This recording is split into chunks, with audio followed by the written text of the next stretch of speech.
Passive voice of interrogative sentence, मतलब जो प्रश्न होते हैं उसको कैसे पैसिव वॉइस में चेंज करते हैं, ठीक है ना। फार्मूला हम देख लेते हैं कैसे पैसिव का फार्मूला यूज करते हैं। फार्मूला क्या होता है, देखो सबसे पहले क्या लिखते हैं, इंट्रोगेटिव कितने प्रकार के होते हैं, दो प्रकार के, है ना। एक ऐसे इंट्रोगेटिव जिसको हम यस नो में आंसर करते हैं और दूसरा यस नो में आंसर नहीं करते। जो यस नो वाले आंसर वाले क्वेश्चन होते हैं वो हेल्पिंग वर्ब से शुरू होते हैं, और जो बिना यस नो वाले आंसर वाले क्वेश्चन होते हैं वो क्वेश्चन वर्ब से शुरू होते हैं। किससे? Question verb. फार्मूला लिख लेते हैं। सबसे पहले क्या होता है, हेल्पिंग वर्ब, फिर क्या होता है ऑब्जेक्ट, यानी सब्जेक्ट ही होता है कुल मिलाकर, पर हम सुविधा के लिए इसको लिख देते हैं। जो ऑब्जेक्ट होता है एक्टिव वॉइस का उसको हम लाकर यहाँ पर रखते हैं। ऑब्जेक्ट किसका है, ये एक्टिव वॉइस सेंटेंस का ऑब्जेक्ट है। Helping verb object. अब वर्ब 3 यानी V3 वर्ब का तीसरा रूप, हेल्पिंग वर्ब सब ऑब्जेक्ट वर्ब का तीसरा रूप, और इसके बाद बाई लगाते हैं ना। अब क्या लिखेंगे, सब्जेक्ट, फिर इसके बाद क्वेश्चन मार्क। क्या लगता है, ये कैसे इन प्रश्न को बनाने के लिए है, जो हेल्पिंग वर्ब से शुरू होंगे सेंटेंस उसको पैसिव वॉइस में बनाने के लिए। ये भी हेल्पिंग वर्ब से शुरू होगा, पैसिव भी हेल्पिंग वर्ब शुरू होगा, और जो क्वेश्चन वर्ड से शुरू होते हैं उसे पैसिव में बदलेंगे तो क्वेश्चन वर्ड से शुरू होगा पैसिव भी। क्वेश्चन वर्ड सबसे पहले आएगा, फिर यही आ जाएगा पूरा। क्वेश्चन वर्ड के बाद यही helping verb object verb by subject, समझ गए। क्वेश्चन वर्ड के बाद फिर हेल्पिंग वर्ब, जैसे वो फार्मूला पढ़े हो ना एक्टिव वॉइस का, question word helping verb subject verb object, ऐसे उसी तरह से होता है। अब यहाँ पर आ जाएगा ऑब्जेक्ट, अब वर्ब, फिर इसके बाद बाई, फिर इसके बाद सब्जेक्ट और क्वेश्चन। समझ में आया, समझ गए। अब हम एग्जांपल ले लेते हैं।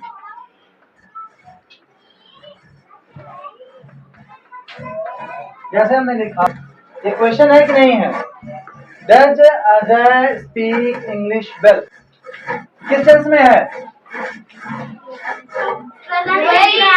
ऊंची आवाज बोलो श्रेया, हाँ ऊंची आवाज में बोलना है। धीरे बोलने का मतलब है तुम्हें कॉन्फिडेंस नहीं है, नहीं जान रहे हो तुम, नहीं पता है। Does Ajay speak English well present in teacher, ठीक, इंट्रोगेटिव है कि नहीं है। तो इसको अगर पैसिव में बनाएंगे तो ये फार्मूला लगेगा कि नहीं लगेगा, क्योंकि हेल्पिंग वर्ब से शुरू है तो हेल्पिंग वर्ब से पैसिव भी शुरू होगा। जो वॉइस प्रेजेंट इंडेफिनिट में है पैसिव बनाएंगे, हेल्पिंग वर्ब क्या लगाएंगे, हाँ इज एन आर, यहाँ इज एन आर, यानी हेल्पिंग वर्ब किसके हिसाब से लगता है ये बताओ, सब्जेक्ट के हिसाब से लगता है ना। यहाँ पर डज लगा है, इसका सब्जेक्ट ये है। जब पैसिव वॉइस लिखेंगे उसका सब्जेक्ट क्या बनेगा, पैसिव वॉइस की शुरुआत किससे करेंगे, हेल्पिंग वर्ब से। हेल्पिंग वर्ब यहाँ क्या है, डज है, लेकिन डज लिखेंगे क्या, इज एम आर लिखेंगे। इज एम आर किसके हिसाब से लिखते हैं, जो ऑब्जेक्ट इसका होता है, और वही ऑब्जेक्ट सब्जेक्ट बनेगा, उसी के हिसाब से लिखेंगे। तो यहाँ पर क्या है, ये क्या आएगा यहाँ पर, इन इंग्लिश, इंग्लिश से एक वचन है तो इंग्लिश के साथ क्या लगेगा, इज, तो शुरू में क्या लिखेंगे, इज, और ये इंग्लिश अब आ जाएगा हेल्पिंग वर्ब, और ये ऑब्जेक्ट यानी इंग्लिश आ जाएगा ऑब्जेक्ट की जगह, यानी इंग्लिश क्या बन गया यहाँ पर, सब्जेक्ट बन गया। क्या बन गया, सब्जेक्ट। अब चूंकि हम ये बात बोलते हैं कि जो ऑब्जेक्ट है आएगा सब्जेक्ट की जगह तो सब्जेक्ट का रूप लेता है, तो इंग्लिश सब्जेक्ट और ऑब्जेक्ट दोनों रूपों में एक जैसा होता है, समझ गए। कोई भी नाउन हो, जैसे आई मी माई होता है, तो बुक बुक बुक्स होता है, बुक्स यानी अपॉस्ट्रॉफी लगती है, राम राम राम्स, अजय अजय अजय, सब्जेक्ट और ऑब्जेक्ट एक जैसे होते हैं। स्कूल स्कूल स्कूल्स एक जैसे होंगे, समझ गए। डॉग डॉग डॉग्स, तो जो डॉग्स है अपॉस्ट्रॉफी यस है, वहाँ प्लूरल नहीं है। तो इसीलिए कहते हैं जो इंग्लिश का ऑब्जेक्ट फॉर्म इंग्लिश है, सब्जेक्ट फॉर्म भी इंग्लिश है। समझ गए? इसीलिए इंग्लिश में कोई चेंज नहीं होता, इंग्लिश है तो इंग्लिश है आ जाएगा, क्योंकि ऑब्जेक्ट रूप ऐसे ही होता है वैसे सब्जेक्ट रूप होता है। जैसे इट का इट्स, इट सब्जेक्ट भी है, इट ऑब्जेक्ट भी है। समझ गए? एक जैसे होते हैं, लेकिन ही हिम अलग अलग है, शी हर अलग अलग है तो बदल जाता है। लेकिन इट रहता है तो क्या बदलता है? इट यहाँ रहेगा तो इट उठ के ही आ जाता है, क्योंकि सब्जेक्ट रूप भी वही होता है इट का। इज इंग्लिश अब वर्ब का थर्ड फॉर्म। वर्ब क्या है? Helping verb, subject verb, spoken. क्या होगा? Is English spoken. अब इसके बाद क्या लगाएंगे? बाय। और सब्जेक्ट है, सब्जेक्ट कौन सा सब्जेक्ट? एक्टिव वॉइस का सब्जेक्ट क्या है? यहाँ है अजय। ये ऑब्जेक्ट के स्थान पर आ रहा है तो ऑब्जेक्ट का रूप लेगा। अपॉस्ट्रॉफी लगेगी, क्यों? समझा रहे हैं तो समझना नहीं है। आई, मी, माई, इट, इट, यहाँ पर अजय। हम बोल रहे हैं सब्जेक्ट ऑब्जेक्ट एक जैसा होता है तो सुनते क्या हो तुम? यहाँ पर अपॉस्ट्रॉफी लगती है तीसरे वाले में, का, की, के जो अर्थ होता है। समझ गए? नहीं समझे? ये दोनों एक जैसे होते हैं। तो ये आएगा कह रहे हैं कि देखो यहाँ पर अजय सब्जेक्ट है, ये वाला जब यहाँ पर लिखेंगे तो ये वाला अजय लिखेंगे, क्योंकि ऑब्जेक्ट की जगह आ रहा है। तो दोनों एक जैसे हैं ना, एक जैसे हैं तो उसमें कोई चेंज नहीं होता है। ध्यान से ना सुनने का ये नतीजा है, कुछ का कुछ बोल रहे हो। By Ajay, is English spoken by Ajay. अब ध्यान रखना ये एडवर्ब है, वेल, वेल मतलब अच्छी तरह से। तो जो एडवर्ब होता है ना उसका डायरेक्ट संबंध वर्ब से है। यहाँ पर वर्ब से है ना, कि अंग्रेजी अच्छी बोली जाती है, उस जो वर्ब को इसी मतलब एडवर्ब को वर्ब के साथ लिख देते हैं, वेल। ये is English spoken well by Ajay. Is English spoken by Ajay well, दूर लगता है, नहीं अच्छा लगता, इसलिए कोई छोटा एडवर्ब है जो वर्ब से डायरेक्ट ताल्लुक रख रहा है तो उसको उसी के पास रख देते हैं। Is English spoken well by Ajay. Why has he stolen her books? Why has he stolen her books? Shreya बताओ, इसको खड़ी हो जाओ, कैसे बनेगा इसका पैसे? हाँ, कैसे बनाएंगे? शुरू में क्या लिखेंगे? शुरू में सी लिख देंगे। नहीं सॉरी, क्वेश्चन वर्ड बाय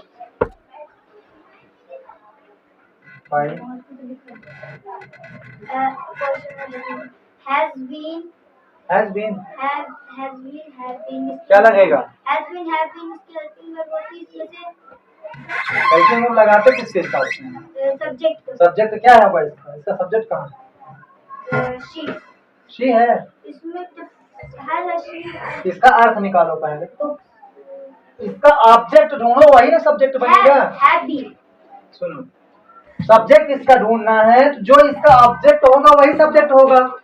इसका पहले अर्थ पता करो, फिर उसमें से इसका ऑब्जेक्ट ढूंढो। इसका ऑब्जेक्ट ढूंढो कहाँ है इस वर्ब का। Why has he stolen her books? इसकी हिंदी क्या होगी? वह उसकी किताब क्यों चुराया? क्यों चुराया है उसने उसकी यानी लड़की की किताब क्यों चुराया? क्यों चुराया है? तो क्या चुराया? पूरा जवाब दो। उसकी किताब, उसकी बुक। तो ऑब्जेक्ट क्या है? हर बुक। ये ना है ऑब्जेक्ट कि हर है। उसको चुराया है कि उसकी किताब चुराया है? क्या चुराया? तो ऑब्जेक्ट उसकी बुक है ना, हर बुक। जो ऑब्जेक्ट होगा वही सब्जेक्ट बनेगा।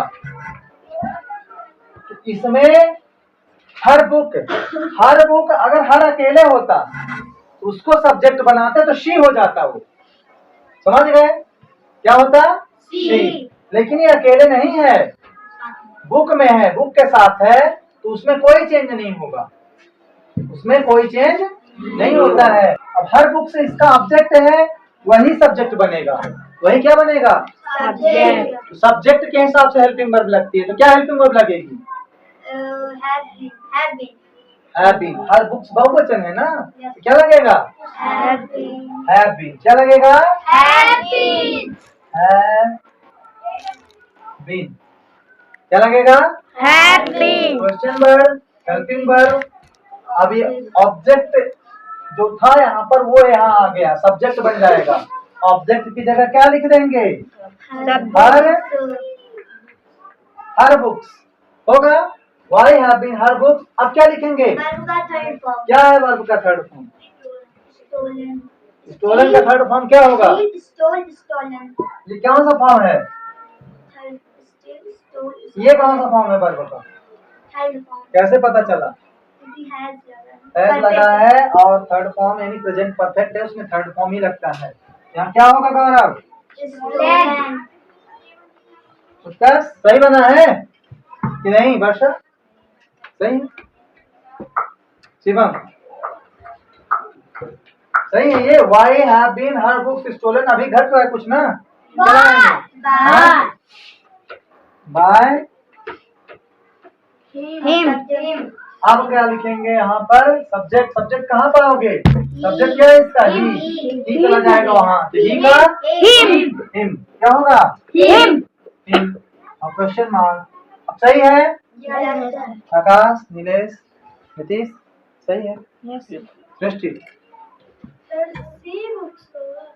हाँ शी बुक्स होगा। अभी हम क्या समझा रहे थे? उसको समझा रहे थे, पूछ नहीं थी तुम लोगों से कि अगर यहाँ शी हर अकेले होता तब शी होता, क्योंकि वो पजेसिव प्रोनाउन है यानी एडजेक्टिव का काम कर रहा है, तो वहां पर जो एडजेक्टिव होता है वो नाउन के साथ में रहेगा। किसी किताब उसकी किताब वो एडजेक्टिव है। एडजेक्टिव को हम अलग नहीं करते, नाउन के साथ ले आते हैं जहाँ। सही है? यस सर सही है। लेकिन हम एक जब टेंस पढ़ा रहे थे तुम लोगों को तो चीज क्या समझाए थे? इंट्रोगेटिव सेंटेंस में जो सब्जेक्ट होता है, जिस केस में हेल्पिंग वर्ब अगर 2 या 3 टुकड़े में होती है तो सब्जेक्ट पहले वाले टुकड़े के बगल में आ जाता है। बताए थे कि नहीं बताए थे? वो नियम लगेगा कि नहीं लगेगा? लगेगा, हर जगह लगेगा। तो ये हैव बीन 2 टुकड़े में है। देखो जो सब्जेक्ट होगा उसका वो पहले टुकड़े के बगल में आ जाएगा, यानी बुक्स हर बुक्स आ जाएगा हैव के बगल में। Why have her books been stolen by him. इसको जो सही तरीके से कैसे लिखोगे? कैसे लिखोगे? Why have her books been, इन दोनों के बीच में आ जाता है सबसे। बिन फिर स्टोलन